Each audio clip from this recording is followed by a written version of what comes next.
Very good morning, students. Welcome to online learning program of Alchemy School.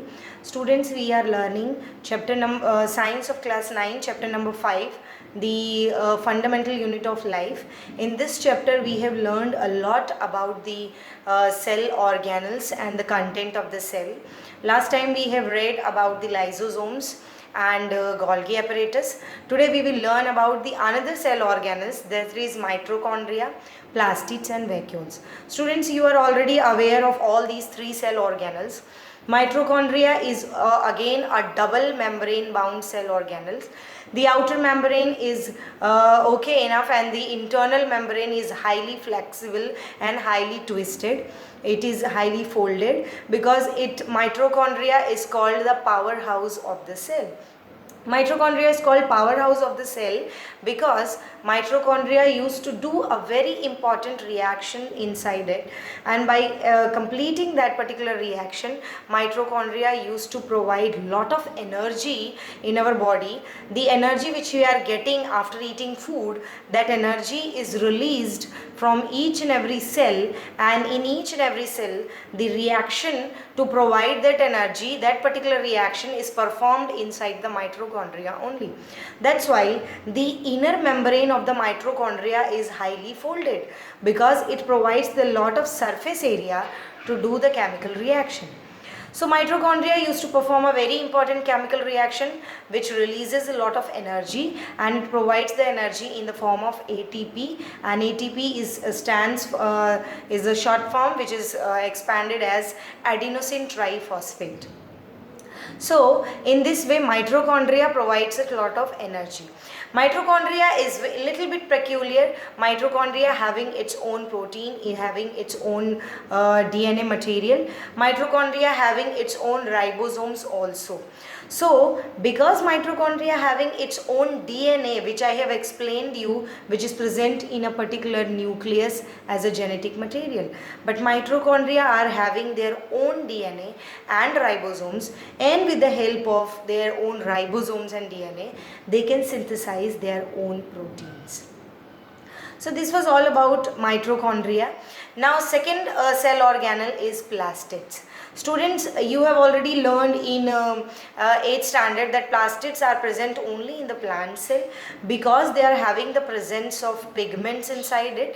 Out of those pigments, one is chlorophyll pigment also, which helps in the performing the function of photosynthesis.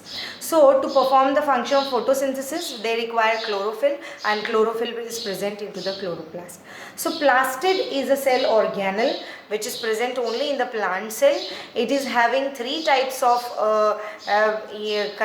contents inside it. One is leucoplast. Leucoplast is colorless. Leucoplast also stores a lot of proteins. Leucoplast is having the storage of proteins. Leucoplast is also having the storage of starch. Leucoplast is also having the storage of oil, and it also stores the protein granules. So in this way, the leucoplast is colorless, and it is having lot of stored materials like proteins, oils and starch. Second is chromoplast. Chromoplast is colorful, and this is another kind of content present in the plastids. And the third one is chloroplast. Chloroplast is a green color pigment, is having the presence of chlorophyll inside it. Chromoplast is also having some other colors, like you can see in some of the leaves, not only green, some of them are yellow in color, some of the leaves are reddish in color. So these color pigments are also present inside the plastids.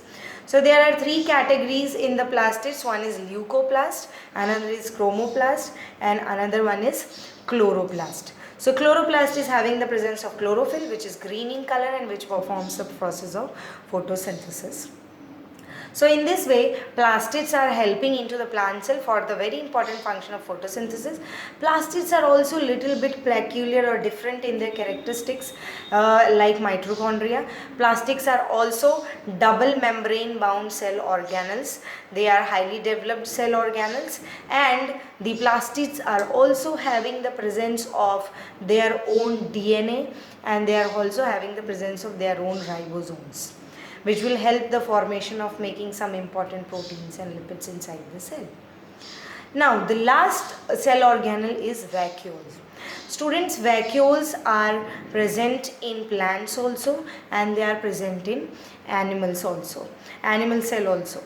But the difference is, vacuoles which are present in plant cell, they are less in numbers but they are very large in size, and the vacuoles which are present in animal cell, they are more in numbers but they are very small in size. In especially the plant cell, vacuoles used to store the cell sap. In plant cell, vacuoles are large in size. They used to store the very important components inside the cell, and some important components are sugar, amino acids, and various organic acids and proteins. So the vacuoles are storing lot of important products inside it, and these all the products collectively are called cell sap, a kind of liquid, a kind of transparent liquid which is present inside, which is stored inside the vacuoles of the plant, and these liquids are having the presence of proteins, amino acids, some of the sugar, and some of the organic components. In unicellular organisms, vacuole helps in expelling the excess of water. You might have learned about the organisms which is unicellular, means the complete body is made up of single cell. So in the unicellular organism, if there will be the excess of water present inside the cell, then vacuoles used to help to expel or to release the excess of water inside the cell. So the vacuole is also a membrane bound well developed organelles present inside the cell. So this is all about a cell. We have learned in this chapter how a cell is a structural and functional unit of our life, and how a cell is performing a different kind of functions in our body. What are the important function which is performs, like osmosis and diffusion. Not only that, we have read in details the each and every component of the cell, from the cell wall, from the plasma membrane till the nucleus, and till each and every cell organelles. Once again, I would like to show you the structure of the cell, in which I can show you the cell organelles which are present. This is a particular cell. We have read about the cell wall, we read about plasma membrane, we read about the cytoplasm or the transparent liquid or the fluid in which all the cell organelles are present. We have also read about the nucleus, which is very important in each and every cell. Nucleus only helps into the division of the cell. We have also read that nucleus is helping in transferring the characters from the parents to the offsprings or to the children, there, because it is having the presence of genetic material, and it is also having the presence of genes. I have explained you that. We have also read about the endoplasmic reticulum. The endoplasmic reticulum which are having the presence of ribosomes are ref endoplasmic reticulum. The endoplasmic reticulum which are not having the presence of ribosomes, they are smooth endoplasmic reticulum. In the plant cell, there is a large size vacuole which used to store the cell sap inside it.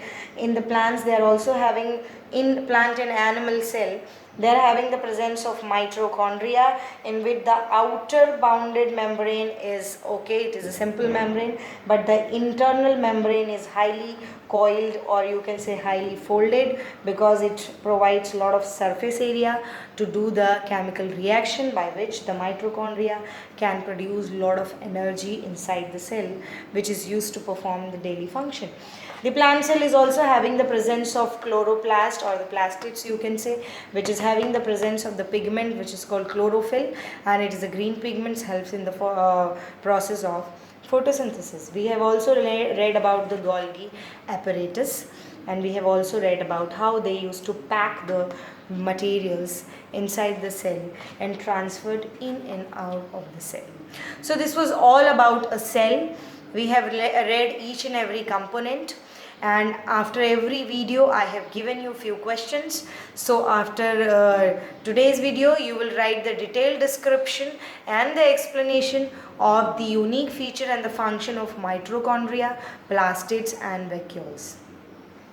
So here your chapter is over.